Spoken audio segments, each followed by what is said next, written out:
Halo, perkenalkan nama saya Madeline Clarin Gultom dari kelas 10 MIPA 4 SMA Negeri 22 Jakarta.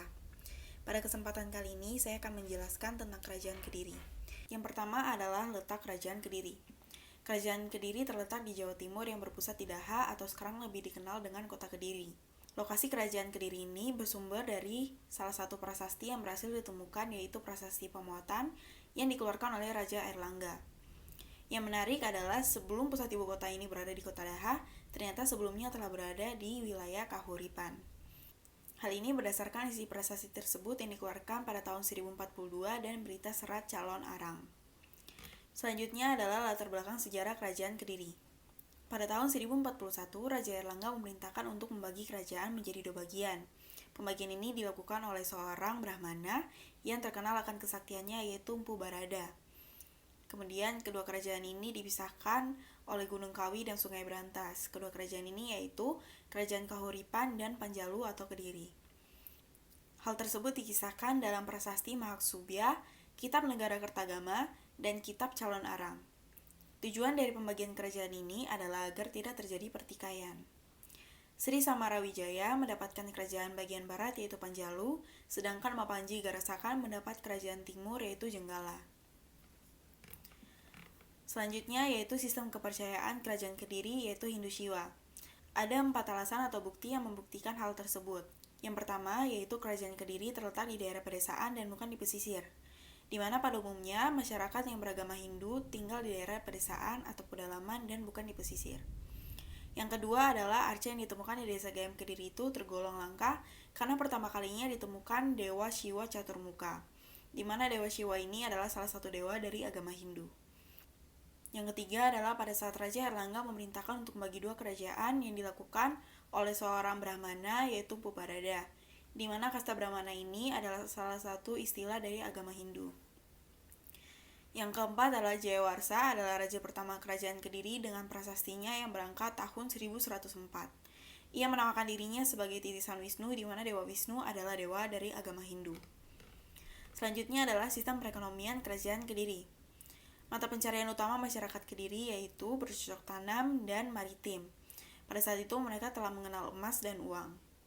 Sungai Berantas dijadikan sebagai penghubung antara daerah pedalaman dan daerah pesisir dalam melakukan perdagangan antar pulau. Keberadaan Sungai Berantas membuat wilayah Kediri subur untuk lahan pertanian. Selanjutnya adalah peninggalan karya sastra Kerajaan Kediri. Yang pertama adalah Kitab Krisnayana yang ditulis pada masa pemerintahan Raja Jayawarsa. Yang kedua adalah Kitab Bharatayuda yang dibuat pada masa pemerintahan Raja Jayabaya yang ditulis oleh Empu Seda dan Empu Penulu. Yang ketiga adalah Kitab Arjuna Wiwaha yang dibuat pada masa pemerintahan Raja Jayabaya yang ditulis oleh Empu Kanwa.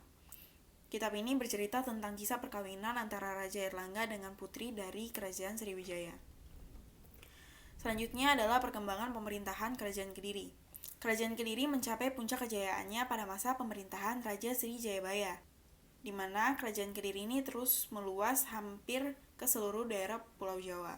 Sejarah tentang kejayaan Kerajaan Kediri ini diperkuat dengan adanya catatan dari kronik Cina yaitu Liung Watai'a, yaitu sebuah karya dari Chou Kufei pada tahun 1178 Masehi. Karya tersebut berisi tentang negeri paling kaya selain Cina, yaitu Arab, Jawa, dan Sumatera. Selanjutnya adalah masa keruntuhan Kerajaan Kediri. Keruntuhan Kerajaan Kediri ini bermula ketika adanya perselisihan antara Raja Kertajaya dengan kaum Brahmana. Kaum Brahmana kemudian meminta pertolongan kepada Ken Arok, yaitu seorang pemimpin daerah Tumapel yang dikenal sangat ingin memisahkan diri dari Kerajaan Kediri karena pada saat itu merupakan bawahan dari Kerajaan Kediri. Akhirnya pasukan yang dipimpin oleh Ken Arok ini berhasil menang dari pasukan Kediri yang dipimpin oleh Kertajaya pada tahun 1222 Masehi. Setelah kekalahan tersebut, Kerajaan Kediri menjadi wilayah bawahan dari Singasari Tumapel yang dipimpin oleh Ken Arok. Kemudian Ken Arok mengangkat Jayasabha, yaitu putra dari Kertajaya, sebagai bupati di daerah Kediri. Pada tahun 1258 Masehi, Jayasabha digantikan putranya yang bernama Sastrajaya.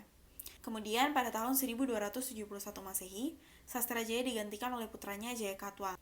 Pada masa inilah Jayakatwang berusaha untuk mengembalikan kejayaan Kerajaan Kediri seperti dahulu kala dengan memberontak pada Kerajaan Singasari yang pada saat itu berada di bawah pimpinan Raja Kertanegara.